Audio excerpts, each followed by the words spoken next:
நம்ம இந்த வீடியோவில் சர்க்குலர் இன்டர்போலேஷன் பற்றி பார்க்க போகிறோம். சர்க்குலர் இன்டர்போலேஷன் அப்படின்னா என்ன? டூலோட நேர்கோட்டு இயக்கத்தை வளைகோட்டு இயக்கமாக மாற்றுவது சர்க்குலர் இன்டர்போலேஷன். சர்க்குலர் இன்டர்போலேஷனுக்கு ப்ரோக்ராம் பண்ணும்போது நம்ம XY ஜெட்டோட ஐஜே அப்புறம் ஆறு இதெல்லாம் யூஸ் பண்ணுவோம். ஐ அப்படிங்கிறது parallel moment to X axis, J அப்படிங்கிறது parallel moment to Y axis, K வந்து parallel moment to Z axis, அப்புறம் ஆறுங்கிறது வந்து ரேடியஸ். நம்ம இந்த லெட்டரெல்லாம் வந்து ப்ரோக்ராம் பண்ணும்போது உள்ளே யூஸ் பண்ணுவோம். நம்ம XY பிளைனில் ப்ரோக்ராம் பண்ணும்போது ஐஜே யூஸ் பண்ணுவோம். இதே ஜெட்டு ஒய், ஜெட்டு எக்ஸு இதில் வந்து ப்ரோக்ராம் பண்ணும்போது கேவும் யூஸ் பண்ணுவோம். Circular interpolation can using radius below 180 degree only. நம்ம ஆரை வச்சு ப்ரோக்ராம் பண்ணும்போது ரேடியஸோட ஆங்கிள் 180 டிகிரிக்கு கம்மியாக இருக்கும்போது யூஸ் பண்ணுறது தான் கரெக்டாக இருக்கும். அதுக்கு மேலே போயிடுச்சுன்னா அது ரேடியஸாக வராது, கரெக்டான ரேடியஸாக வராது. Circular interpolation can using above 180 degree IJK. 180 டிகிரியை தாண்டிட்டோம்னா 360 வரைக்கும் ஐஜேகே யூஸ் பண்ணுறது தான் கரெக்டாக இருக்கும். 180 டிகிரிக்கு உள்ளே இருக்க ரேடியஸ்க்கு ப்ரோக்ராம் சின்டெக்ஸ் எப்படி இருக்குன்னு பார்த்துருவோம். ரேடியஸ் 25க்கு 180 டிகிரிக்கு இப்போ சின்டெக்ஸ் பார்ப்போம். G03 x minus 25.0 y 0.0 R25 feed 100. இதுதான் அதோட சின்டெக்ஸு. G03 அப்படிங்கிறது கவுண்டர் கிளாக் வைஸ். நம்ம கவுண்டர் கிளாக் வைஸில் இன்டர்போலேஷன் பண்ணும்போது தான் கட்டரோட லைஃப்பும் பீஸோட ஃபினிஷிங்கும் நல்லா வரும். நம்ம கவுண்டர் கிளாக் வைஸில் ப்ரோக்ராம் பண்ணுறனால எக்ஸு ப்ளஸில் ஆரம்பித்து எக்ஸு மைனஸில் முடியும். இதில் வந்து ஒய்க்கு மூமெண்ட்டு கிடையாது, ஏன்னா எண்டு பாயிண்ட் வந்து எக்ஸ் மைனஸ் 25 ஒய் 0.0. அப்போது நம்மளுக்கு ஒய் ஆக்சிஸில் வந்து மூமெண்ட்டு கிடையாது. ஆர் வந்து ரேடியஸ், நமக்கு என்ன ரேடியஸ் வேணுமோ அந்த ரேடியஸை கொடுத்துக்கணும். ரேடியஸ் தப்பாக இருந்து XY நீங்கள் கொடுக்குற எண்டு பாயிண்ட்டோட வேல்யூக்கும் ரேடியஸ்க்கும் மிஸ்மேட்ச் ஆச்சுன்னா மெஷினில் வந்து ப்ரோக்ராம் எரர் வந்துடும். இப்போ ஆரில் வந்து ரேடியஸை கொடுத்துட்டோம். அடுத்து வந்து ஃபீடு, நமக்கு மெட்டீரியலை பொறுத்து ஃபீடு நம்ம கொடுத்துக்க வேண்டியதான். இப்போது 360 டிகிரிக்கு சர்க்குலர் இன்டர்போலேஷன் அடிக்கிறதுக்கு எப்படி ப்ரோக்ராம் சின்டெக்ஸ் இருக்குன்னு பார்ப்போம். இப்போ 50 mm டயாவுக்கு சர்க்குலர் இன்டர்போலேஷன் பண்ண போகிறோம்.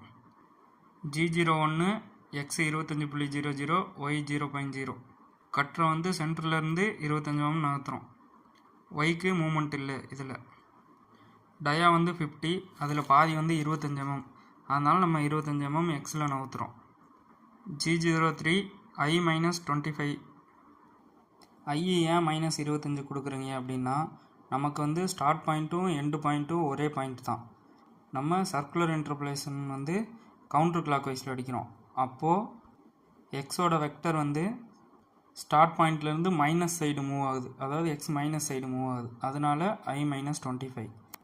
இப்போ சர்க்குலர் இன்டர்போலேஷன் கம்ப்ளீட் ஆயிரும். அப்புறம் அங்கேருந்து கட்டுற சென்டருக்கு மூவ் பண்ணுறோம். G01 x0 y0 G0 G91 jet 50 ஜெட்டை மேலே தூக்கிறோம். அவ்வளோதான். இவ்வளோ தான் வந்து 360 டிகிரிக்கு சர்க்குலர் இன்டர்போலேஷனோட இண்டெக்ஸ். 180 டிகிரியோட அதிகமாக இருக்கிற ரேடியஸ்க்கு ப்ரோக்ராமோட சின்டெக்ஸ் எப்படி இருக்குன்னு பார்த்துருவோம். இப்போ ட்ராயிங் வந்து நம்மளுக்கு எப்படி கொடுத்துருக்காங்கன்னு பாருங்கள்.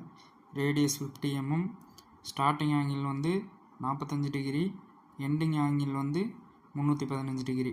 இப்போது இதுக்கு வந்து சர்க்குலர் இன்டர்போலேஷனில் வந்து ப்ரோக்ராம் எழுத போகிறோம். இப்போது கட்டரை வந்து ரேடியஸோட ஸ்டார்ட் பாயிண்ட்டுக்கு மூவ் பண்ணுறோம். G01 x 35.35 y 35.35 feed 1000.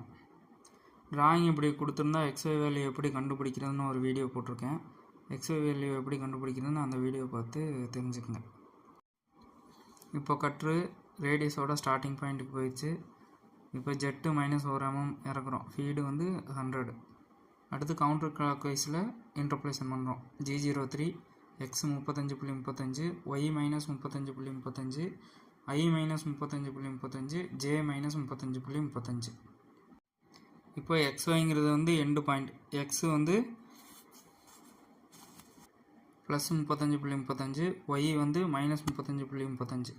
X ஏன் ப்ளஸ்னால் ரேடியஸோட சென்டரில் இருந்து ப்ளஸ்ஸு சைடு இருக்குது, அதனால் ப்ளஸ் 35.35. ஒய் வந்து மைனஸ் சைடு இருக்குது, அதனால் ஒய் மைனஸ் 35.35. இதெல்லாம் கரெக்டாக கொடுத்துருவோம். இப்போ ஐஜேக்கு வந்து பாசிட்டிவ் நெகட்டிவ் சைன் வந்து கரெக்டாக கொடுக்கல அப்படின்னா ரேடியஸே வந்து நம்மளுக்கு அடிக்காது, தப்பாக அடிச்சிடும். இப்போ ஐஜேக்கு வேல்யூ எப்படி ஈஸியாக ஞாபகம் வச்சுக்கிறதுன்னு சொல்கிறேன். இப்போ ஸ்டார்ட் பாயிண்ட் இருக்குது இல்லையா, ஸ்டார்ட் பாயிண்ட்லேருந்து சர்க்கிளோட சென்ட்ரு பாயிண்ட் வந்து எந்த பக்கம் இருக்குது அப்படின்னு பாருங்கள். இப்போ அந்த சென்ட்ரு பாயிண்ட்டுக்கு ஸ்டார்ட் பாயிண்ட்லேருந்து கார்ட்டீசியன் வேல்யூ என்னவோ அதை அப்படியே கொடுத்துருங்க. இப்போ இதுக்கு எப்படின்னு பார்த்தீங்கன்னா, ஸ்டார்ட் பாயிண்ட்லேருந்து சென்ட்ரு பாயிண்ட் வந்து எக்ஸு மைனஸில் இருக்குது, அப்போது X minus 35.35 Cartesian value. Y வந்து அதுவும் மைனஸில் தான் இருக்குது, அப்போ அதோட கார்ட்டீசியன் வேல்யூ மைனஸ் 35.35. இது மாதிரி ஞாபகம் வச்சுக்கிட்டிங்கன்னா உங்களுக்கு எப்போயுமே மறக்காது. ஐஜே வேல்யூவோட பாசிட்டிவ் நெகட்டிவ் சைன் வந்து கரெக்டாக கொடுத்துருவீங்க.